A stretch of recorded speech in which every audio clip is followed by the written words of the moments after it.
Good morning. It's June the 16th. It's Wednesday morning. Today we talk about Jesus dead and buried. Okay? Um, he's buried. He's buried in a local, an available nearby tomb that is in which no one had ever been buried before. Now, so what? Um, it was near the Mount Calvary where he was crucified, and it was an unused tomb. Well, you know, what does that mean? We think of a burial plot as something that you put somebody in and it stays there forever. I remember going to a funeral once, and on the way, the funeral director said, "I don't know what we're going to find because the church had very poor records, and we may be burying this woman on top of somebody else." And I don't think we were, but we don't reuse graves in our culture. We put somebody in there, and that's where they are.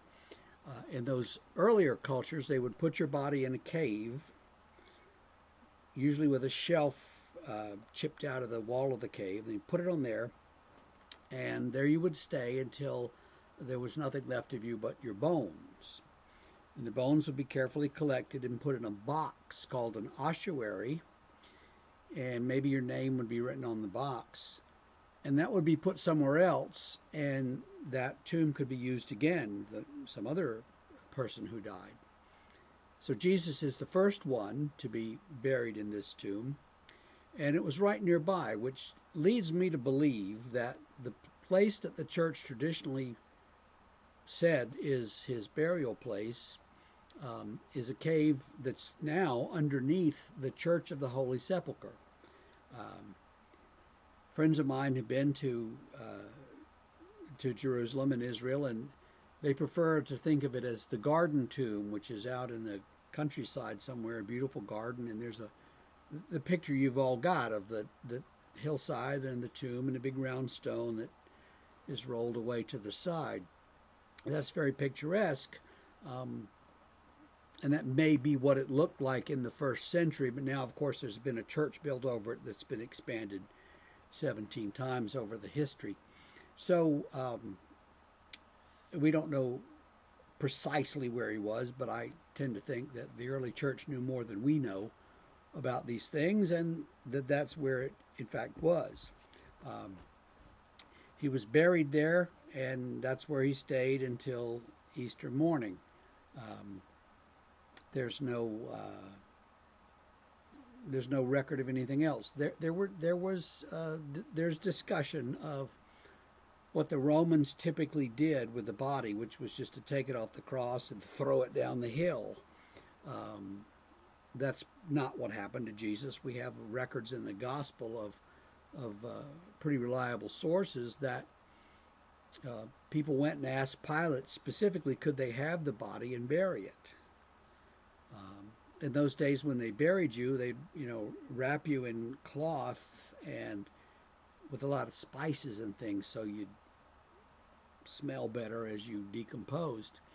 Um, that's what the women were going to the tomb to do that Sunday morning. Apparently, is to they took some spices with them to complete the burial that they had done quickly on Friday night.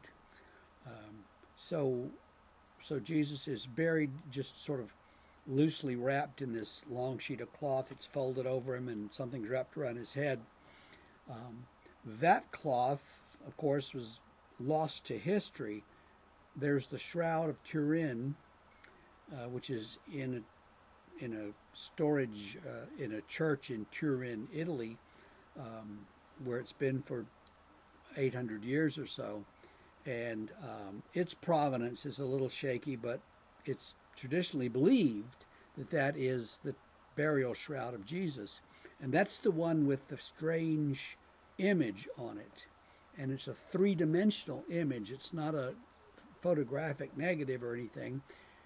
It is a negative image, so it's as though he like blasted through it in a flash of light or something. No one understands how anybody in the Middle Ages could have painted this on a cloth or would have had the technology to do it. And nobody in our time can figure out how you would do it even now. So it's a very mysterious picture that emerges of Jesus at his resurrection. Um, but we haven't gotten there yet. But he's buried, and he's buried in this cloth, and he waits. And so we wait, and we wait until tomorrow. Have a good day. I'll see you tomorrow.